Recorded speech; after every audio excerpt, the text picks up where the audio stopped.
परम सत्कार योग प्यारी साध संगत जी, प्यार से कहना। और साध संगत जी, अभी जो ये हम भजन सुन रहे थे, कितने सुंदर भाव थे कि कैसे आएंगे भगवान, तूने आंगन नहीं बुहारा, यानी कि आंगन की सफाई नहीं की है। और हम सोचते हैं कि भगवान हमारे घट में आ जाए, हमारे मन में आकर बैठ जाए। और साध संगत, सतगुरु की अपार कृपा है, क्योंकि सतगुरु ने हम सभी को चुना है और ये ब्रह्म ज्ञान की दात बख्शी है। वरना तो साध संगत जी, हम देखते हैं इधर उधर झांक कर देखते हैं आसपास में, तो बहुत से भरम हैं जीवन के अंदर, बहुत से अंधियारे हैं जीवन के अंदर, और उन भरमों से हमें सतगुरु ने निकाल लिया है। वहाँ पकड़ कड़ लीने जन अपने ग्रह अंध कूपते माया।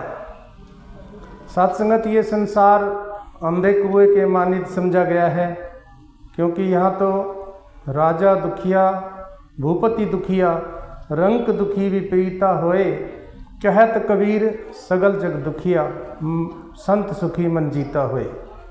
सुखी कौन है? सुखी राम का दास। क्यों सुखी है? क्योंकि उसने मन को जीत लिया है। ये मन ही है साध संगत जी जो नाच नचाता है, ये मन ही है जो खेल खिलाता है। और सतगुरु ने हमें ज्ञान से पहले परण के अंदर बता दिया कि ये तन, ये मन, ये धन मुझे दे दे। क्योंकि दुखी क्यों है इंसान? दुखी इसलिए है कि मन के मुताबिक नहीं हो रहा है। मेरी इच्छा है, मेरा मन है, मेरे पास धन की कमी है, मेरे पास मेरा तन स्वस्थ नहीं है, तो मैं दुखी हो जाता हूँ। तो सतगुरु ने हमें हल्का कर दिया कि तन मन धन मुझे दे दे। आओ साध संगत जी, कृपा करो, इस आंगन को बुहारना बहुत जरूरी है। इस मन रूपी आंगन के अंदर सफाई करनी बहुत जरूरी है। जब तक मन के अंदर सफाई नहीं है तो साध संगत, ना तो अनंत की प्राप्ति होगी और ना हम ऊंचाइयों को छू पाएंगे। और साध संगत, महात्मा कहते हैं कि काम क्रोध से भरा हुआ ये तेरे मन का आंगन है, कहाँ से ईश्वर आ बैठेगा, मैला तेरा आसन है। साध संगत, हम कहीं पे बैठे होते हैं, अगर थोड़ी सी कोई गंदगी पड़ी होती है, हम फटाक दे से उस स्थान से उठ जाते हैं, हम बैठ नहीं पाते हैं 1-2 मिनट भी गंदगी के पास। और मन के अंदर विचार करें, कितनी गंदगी भरी हुई है, कितने साध संगत जी भरम भरे हुए हैं। बाबा हरदेव जी कहते हैं कि बेगमपुर का जो वासी है उसको साधो गम कैसा। बेगम कहते हैं परमात्मा निरंकार को, क्योंकि साध संगत जी, इस निरंकार से कितनी आत्माएं हर रोज जन्म लेती हैं और कितनी आत्माएं इसमें समा जाती हैं। तो ये बेगम है, इसको कोई गम नहीं होता है, लेकिन इंसान के मन में गम हो जाता है। तो कहते हैं कि बेगमपुर का जो वासी है उसको साधो गम कैसा। पूर्ण में है सब कुछ पूर्ण, पूर्ण में फिर कम कैसा। और साध संगत, ये निरंकार पूर्ण है। साध संगत, एक छोटी सी स्टोरी दास को याद आ रही है। एक बार एक राजा जंगल में बहुत ही आगे गहरे में चला गया और क्या देखता है कि एक महात्मा साधना कर रहे हैं।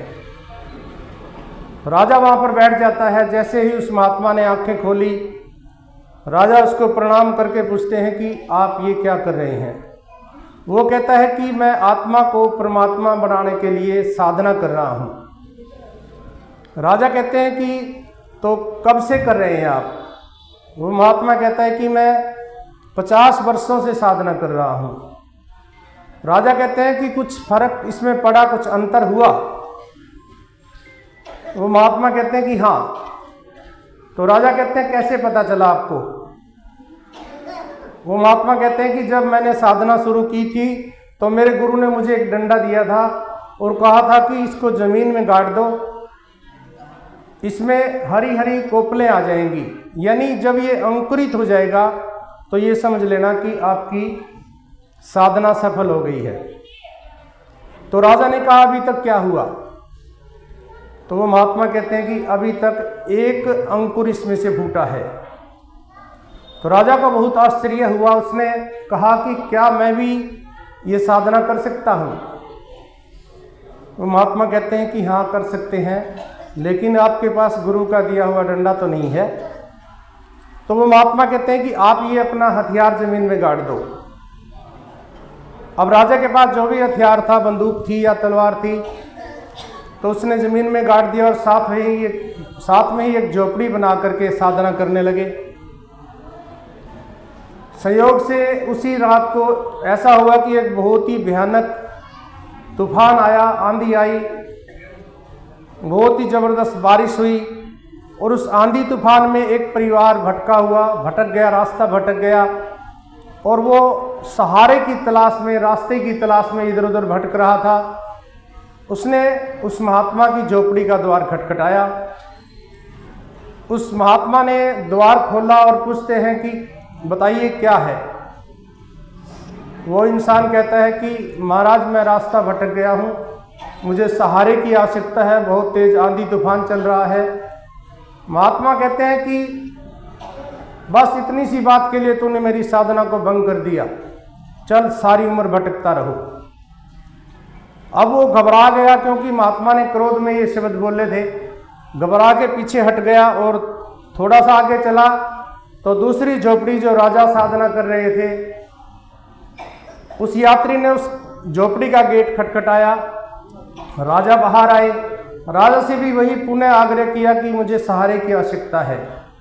अब राजा ने सोचा कि साधना तो मैं फिर भी कर लूँगा, आज इसको सहारे की आवश्यकता है, क्यों ना मैं इसको सहारा दूँ। तो राजा ने उसको अंदर बुलाया, उसकी सेवा की, जो भी जलपान से सेवा की और तूफान के थम जाने पर फिर वो उस यात्री को रास्ते पे छोड़ के आए। और साथ संगत जैसी है, वो रास्ते में यात्री को छोड़कर झोपड़ी के पास आया है राजा, तो क्या देखता है कि राजा के हथियार में सारे अंकुरित हो गए हैं, हरी हरी कोपलें निकल आई है उस हथियार में, पूरा हथियार कोपलों से यानी अंकुरित हो चुका है। राजा को बहुत आश्चर्य हुआ कि ये क्या हुआ है। एक बार उन्होंने सोचा कि शायद बारिश की वजह से, रात को तूफान की वजह से ऐसा हुआ है। तो राजा सोचते हैं कि चलो मैं जाकर उस महात्मा जी से पूछता हूँ। राजा उस महात्मा की झोपड़ी पर पहुंचे तो क्या देखते हैं कि उस महात्मा के जो एक अंकुर फूटा हुआ था उस डंडे में, वो मुरझा चुका है। और साथ संगत विचार करें कि ऐसा क्या हुआ। एक महात्मा 50 वर्षों से वहां पे साधना कर रहा है, उसको एक अंकुर फूटा और वो भी मुरझा गया। और एक व्यक्ति, एक राजा, एक रात भी जिसने सुमरन नहीं किया, ध्यान नहीं किया, उसको सारे हथियार पे कोपले फूट आई हैं, अंकुरित हो गया है। क्या है ऐसा? साथ संगत जी यही है कि मन को बुहारा नहीं गया है।